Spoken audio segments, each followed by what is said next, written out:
Michel Platini and Zico, two champions, the stars of the 70s and 80s. The Frenchman was born in Juef, the 21st of June 1955. The Brazilian in Quintino on the 3rd of March 1953. Michel Platini played in 3 FIFA World Cups for a total of 14 appearances and 5 goals. His debut match took place in Argentina in 1978. He was only 23 years old at the time and initially failed to impress. In 1982, it was the mighty France who made their way to the FIFA World Cup final. Whilst Platini was proving himself an international champion, still the title was won by Italy. His last chance for World Cup glory came 4 years later in Mexico. His performance took France close to the final. Yet victory was not to be his once more, as Germany denied the French. Artur Antunes Coimbra, better known as Zico. History repeats itself for Zico, 14 appearances and 5 goals. His debut also took place in Argentina in 1978, and like Platini, Zico also failed to impress. By 1982, he was wearing the number 10 shirt for Brazil and playing some of the most incredible football of the competition. He scored 4 goals, but that wasn't enough to stop Brazil from going out in the second round. In 1986, he too came to Mexico, but by then he wasn't in his prime. He played only 3 games without scoring. Brazil was knocked out in the quarter-finals, and so ended Zico's World Cup ambitions. 2 champions of epic proportions who left their mark on FIFA World Cup history. 21st of June 1982, France plays Kuwait.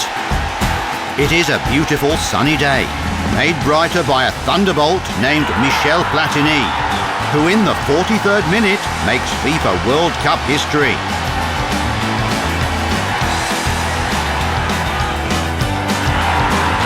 "23rd of June 1982, Brazil plays New Zealand in Seville.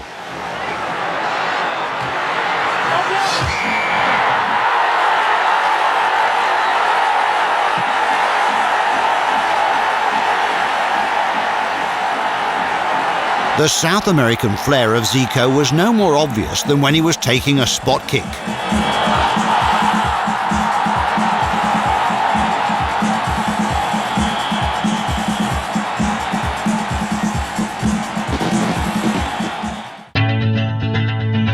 For them, the number 10 shirt is not just a number, but a way of life. 2 rare and pure examples of footballing freedom, genius, and creativity. They were talented, able to beat the best defenders, assist teammates, and score. 2 universal players, 2 great football personalities, who can only be described by one word: leaders. Michel Platini had the charm and charisma found in great commanders. Whether it was nabbing goals in the penalty box, or taking the ball from one end of the pitch to the other and serving his teammates.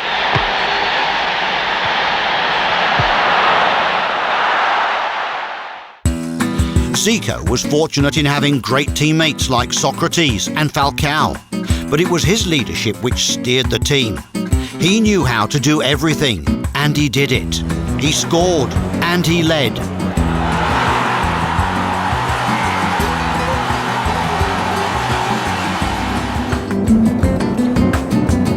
Zico, Socrates, 1-1.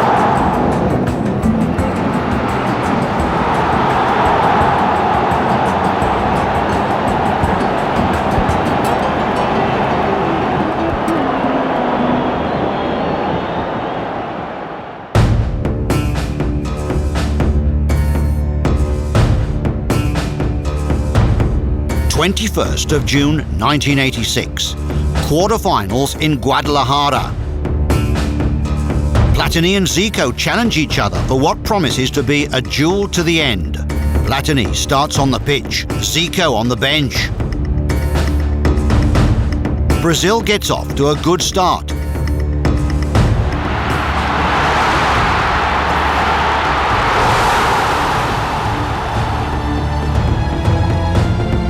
The turnaround point comes in the 40th. Pour Manuel Amoros, Giresse, Dominique Rocheteau. Allez Dominique, il faut centrer, Dominique, oh là là, peut-être l'égalisation, oui, l'égalisation de Michel Platini à la suite d'une erreur de la défense brésilienne. Platini a égalisé. It's Zico's moment, despite suffering from an old injury. No more than a minute passes before he touches the ball for the first time.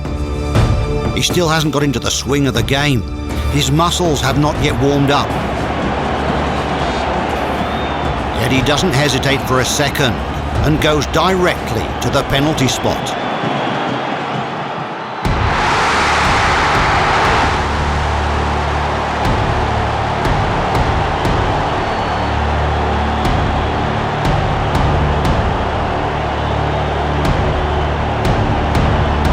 Tension grows, so does the exhaustion of the players. And now it's down to penalties. It's Michel Platini's turn, on the day of his 30th birthday.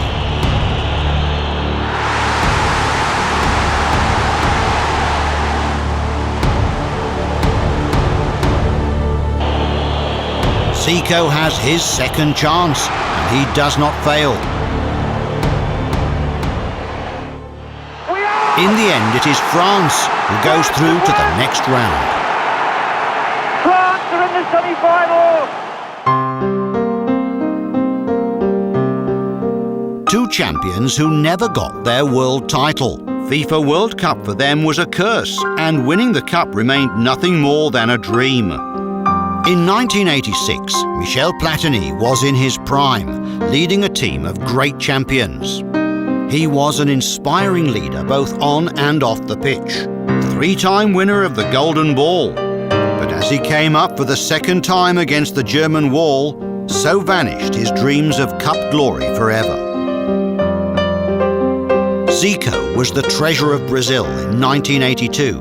It is without doubt one of the most impressive and strongest Brazil teams to date. Against Italy, a draw would have been enough. But it was Claudio Gentile who suffocated his talent with ferocious determination.